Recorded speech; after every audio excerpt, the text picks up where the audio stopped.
Hi, welcome to Actualol. These are the board games I've been playing lately. Just One is a party game from Repos. So they've made a load of good party games over the years, like When I Dream and Concept. Yeah, I think that's right.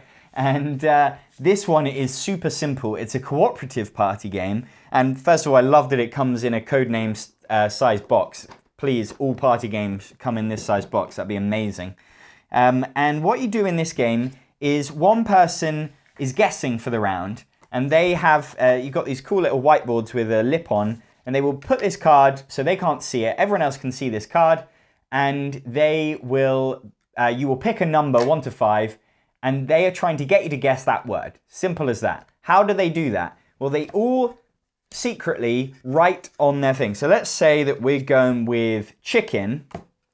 So I'm going to write a word on my whiteboard, but before you get to show the guesser, all the clue givers show their clues to each other. So I've written egg, and everyone else in the circle shows their whiteboards. And if you have any matching clues, they get wiped out. They won't count this round. So you've got to be very clever with the clue that you come up with. Something that you don't think anyone else will suggest, and something that you think will still help the person guess the right thing. And it's such a fun, immediate challenge of trying to do that and working together and really hoping, and then you reveal those guesses, and then there's that tense moment. Will they get it? Generally, you kind of have an idea. You think they're going to get this one based on, they only have one guess. I guess that's why it's called Just One. And it's always a bit tense. And you're desperately trying to get them to get it right, because you get points at the end based on how many cards you have. So you play with a deck of 13 cards each time you play. And if you get all 13, that's a perfect score, which I have never seen yet, but I'm hopeful. And if you get one wrong, you lose cards, and so you diminish the points you can possibly get. So it's one of the simplest party games I own, but that isn't to be taken against it. I don't think that's a bad thing. I think I could highly recommend getting this one to play at Christmas with family, because I think that anybody could play this. It definitely fits in that category of games that you could play at Christmas with all ages. I love the challenge that it presents, and I wasn't convinced when I first heard about it that it would have the longevity for me, because it's so simple. And yet, there's just something about it that is just fun, and it is going to be staying in my collection. I really highly recommend this one. That is Just One. Gun Kimono is from Renegade Games and designer Jeffrey Allers, who did Order of the Gilded Compass and New York Slice, which are two games that I really like. And this is similar in the sense that it's a strategy game. The rules are very simple, but there's plenty to think about, and it's a real challenge, and definitely the best player wins. It's a tile laying game. It's actually based on a former game called Heartland. It now has a different theme to it. The way the game works is that you're placing down these tiles. They look like dominoes. They've got two things on them, and you're placing them on the board, and you are scoring points in, well, there's two different types of points. You're either just scoring main points, which is where you would connect up a region to as many of the same color. So for example, if I put this green one here, I would get 3 points because it's connected. It creates a collection of 3 green squares.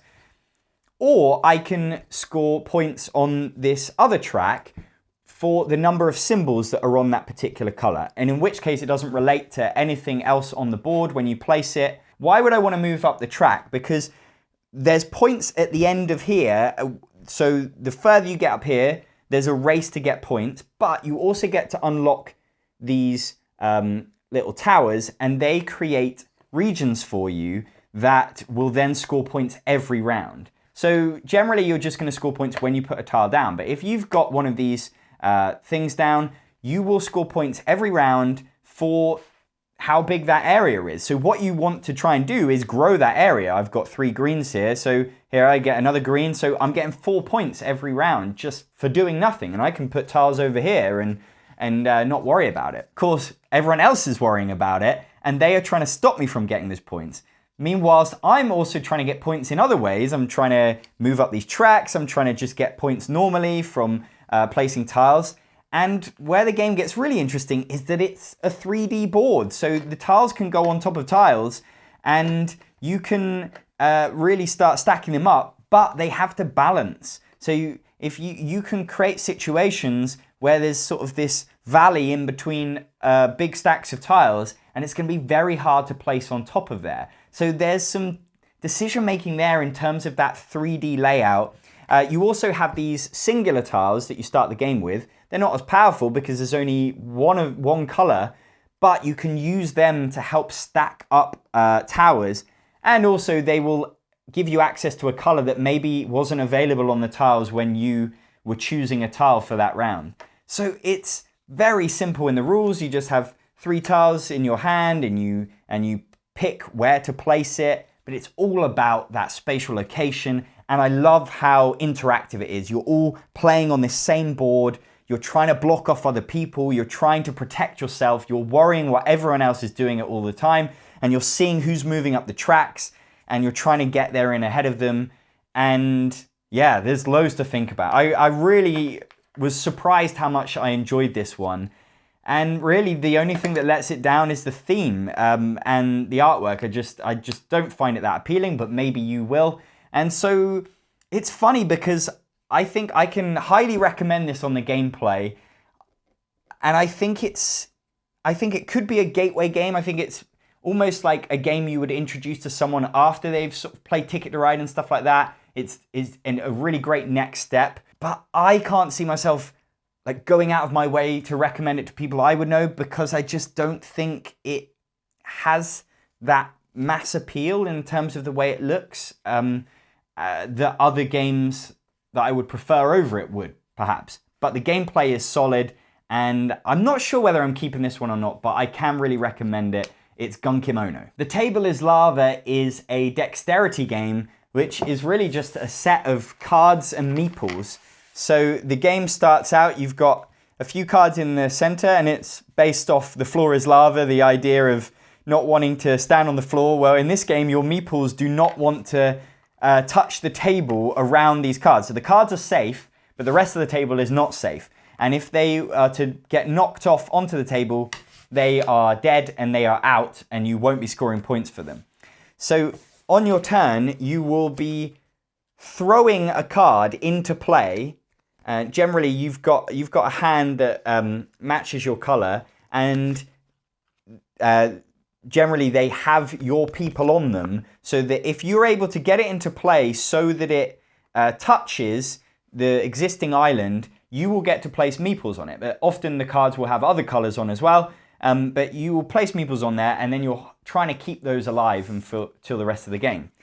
And so you're throwing them in, trying to get your meeples in, but you're also trying to knock off the other players. And so you'll be like hitting meeples. If you knock them down, if they're lying down at the end of the game, that's only worth 1 point. Stood up meeples are worth 2 points. And of course, if they're out, then they're not worth anything. So you're really trying to throw these cards in to knock off other characters. And I had some fun with this one. I think it's obviously very silly and chaotic. You can also flick the cards from the edge of the table, so that's probably a bit more controlled.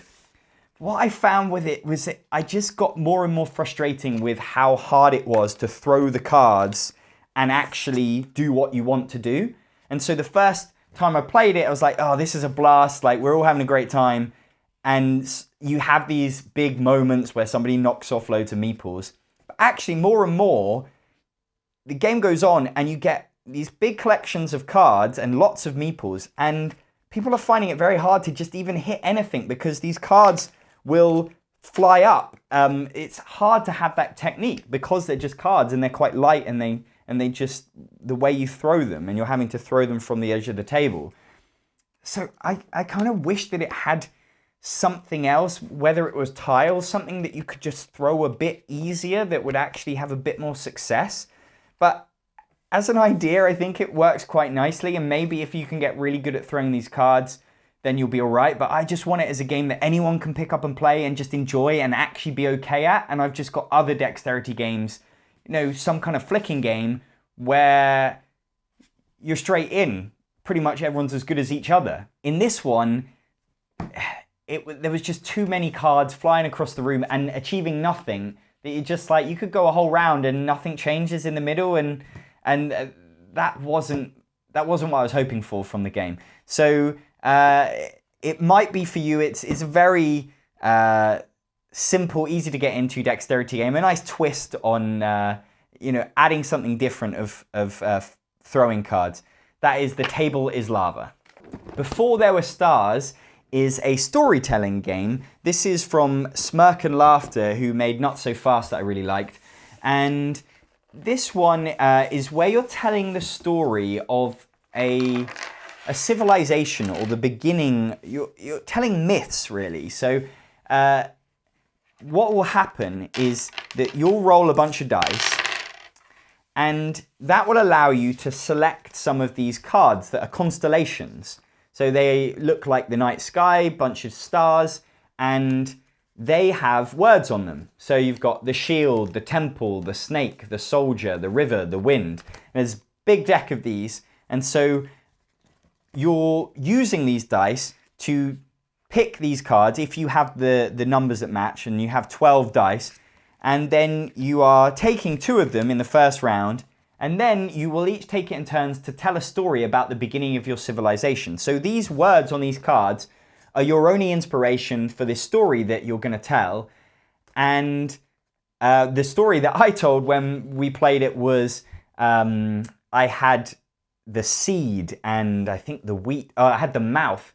And my story was of a civilization of these little wheat people that grew inside the Great One's stomach. So the Great One ate a cake one day, and there was still a wheat seed that got planted in his stomach, and it grew. And they would suffer against his stomach acids until one day a hero was able to venture out of his mouth, and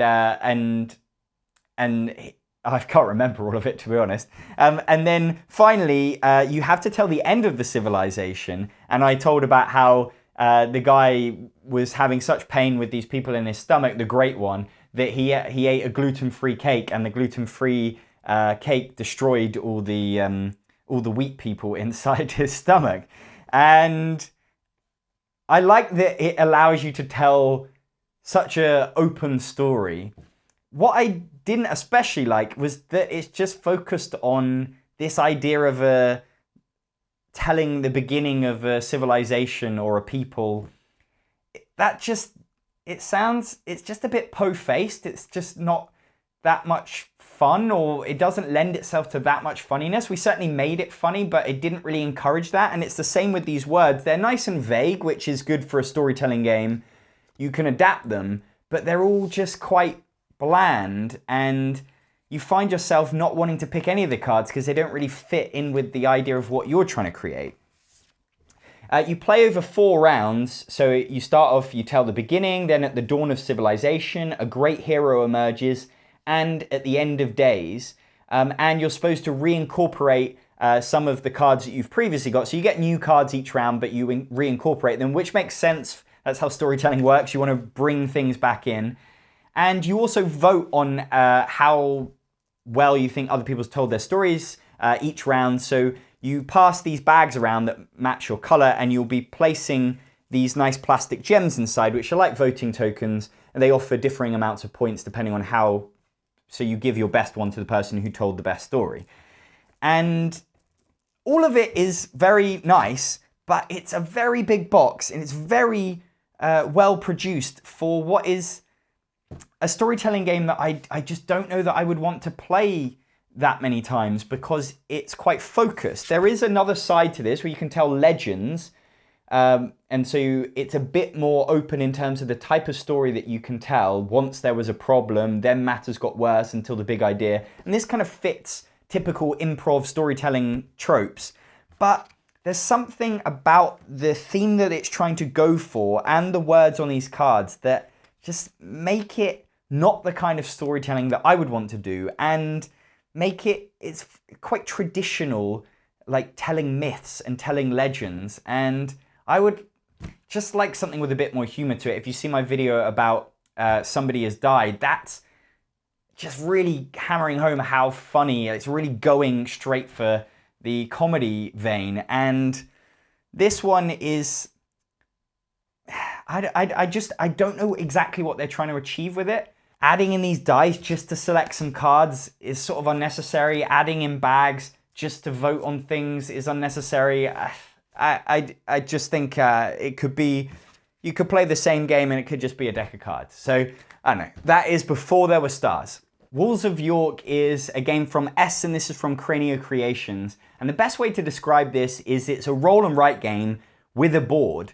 And what you're trying to do is you're trying to keep out the Vikings from the town of York. So you're trying to build the walls of York and not get too many Vikings in. So every turn you simultaneously play, somebody rolls this dice and it tells you a shape of walls that you can play. So this one is a little corner of 2 walls, so you'll place like an L shape. Or you've got one that's more of a longer L with a big longer bit, or you've got one that looks like a U. And when you place the walls, they can go anywhere onto your board. You're just trying to get in the right things into your city and keep out the wrong things. So at the start of every round, you will roll the dice into this cool little container thing, and it will tell you what you need in your city. So you've got churches, you've got wells, and you've got shops. And the way these have come out is that I don't need any churches, but I need 2 wells and 5 shops, which is quite a lot. And so I'm trying to build a city with the walls that come up. So I can't just do whatever I want. I have to follow this. And I'm trying to fit in all those things. I cannot finish the game until I fit in all of those things. There's also coin symbols, and they're just points. So you want to fit in as many of them as possible. But on the board, you've got lots of these Vikings, and you really want to keep those out. You're also trying to finish as quickly as possible. And what's interesting about that is if you finish your town, you've got everything in it before other people, every time this dice is rolled, you get coins equal to the number of pips that are on there. So in a 4-player game, if someone finishes really quickly and everyone else is still going, they can really get a lot of points from that. So there's definitely an advantage to finishing early. But you also want to be careful not to get these Vikings in, because the person with the most Vikings is going to lose a bunch of points. There's definitely a nice spatial challenge that reminds me of roll and write games, a bit like Railroad Inc. or Avenue, where you're trying to build a pattern and you never get exactly what you want, or you're waiting for what you want.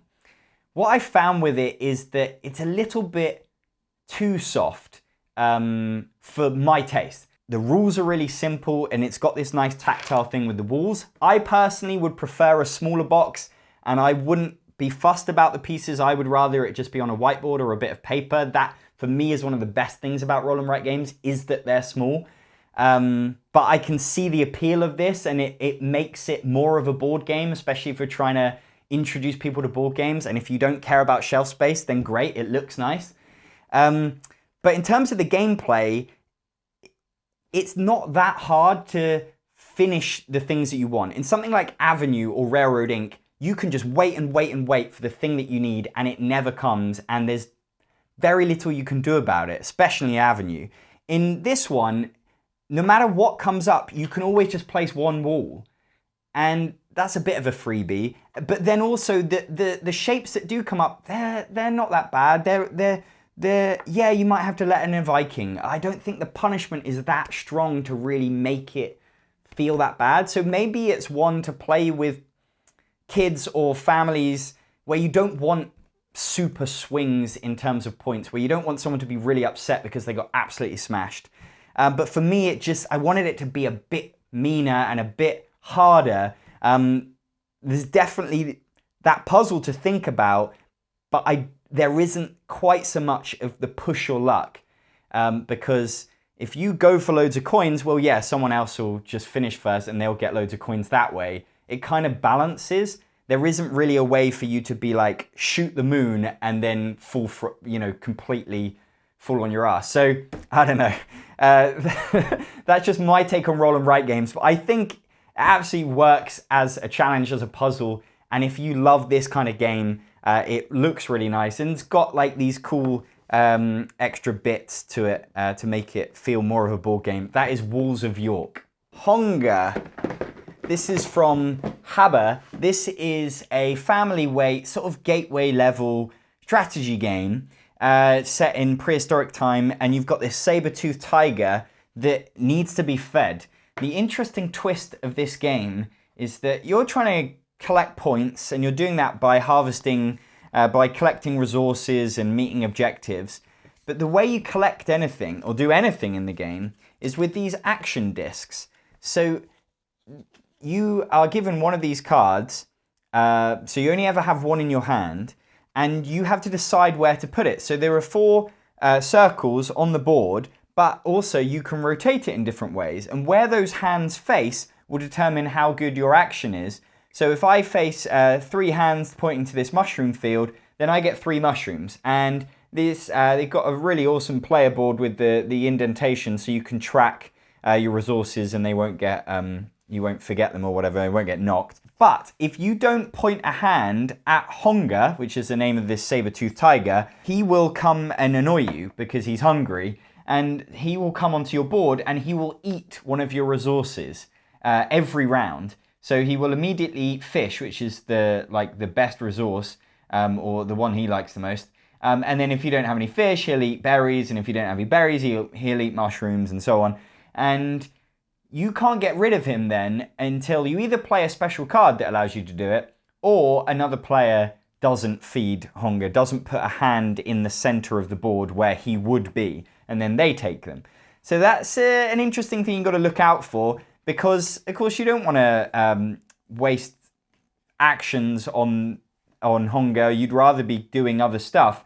And something like this disc, which has 2 hands on only 2 sections, that's really annoying because you only need 1 hand to satisfy Hunger, and you're wasting 2 whole actions on him.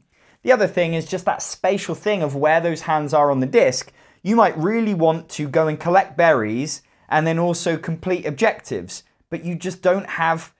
the card doesn't allow you to do that this round, so you're only going to be able to do one of those things, or maybe think about something else. So yeah, plenty to think about. It's a nice family weight game that makes a lot of sense. It's easy to learn. It kind of does... It has that nice twist of picking your actions that's different to any other game. These things, I don't think these are in any other game.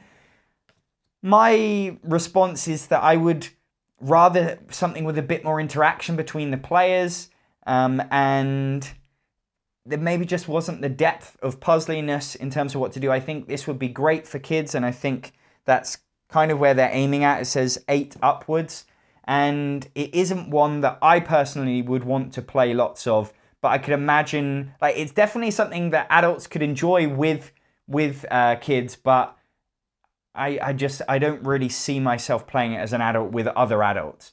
But I did have fun when I did play it. So that is Hunger. Finally, we've got Affinity. This is a party game, really, where you're trying to communicate to your team. So you're working cooperatively, and you're given a hand where you've got 3 cards of each type. So green, yellow, red. And on your turn, when it's your turn to create a phrase, you have to pick one of each color. And what you're trying to do with these cards is you're trying to communicate an emotion. So you've been assigned either beautiful, happy, creepy, or sad by the game, and you're trying to get your teammates, everyone, to guess. So, for example, if you were to play an aging celebrity goes on vacation with a smirk, what does that mean? Which emotion does it relate to? And so the other players are just having to guess. I like games like this where you're trying to communicate something, where you're trying to think in sync. And I had fun with this one. I just found it a little bit simple in terms of what you're doing. Sometimes you can get really hamstrung by the cards that you have. They all just tend to lend themselves to one thing, and there isn't enough room for creativity. Whereas a lot of party games, if you've got a blank slate on a whiteboard or something, it's really down to you whether you failed to communicate properly. Whereas in this one, sometimes it's just like, well, look guys, for all the red ones, I just had stuff that sounded happy. What can I do about that? And And so there is obviously a limited array of cards you can pick, and yeah, it didn't have the challenge or the interesting gameplay that I was hoping for from something like this. And there are other games where you're trying to convey to your friends feelings and stuff, which I just prefer. So I'm afraid it's not a bad game by any stretch. It's got really nice artwork, but this one didn't really hit the spot for me. That is Affinity. Those are all the games that I've been playing lately. I'll put links to where you can buy them in the description below. I'm Jon Purkis. Thanks for watching.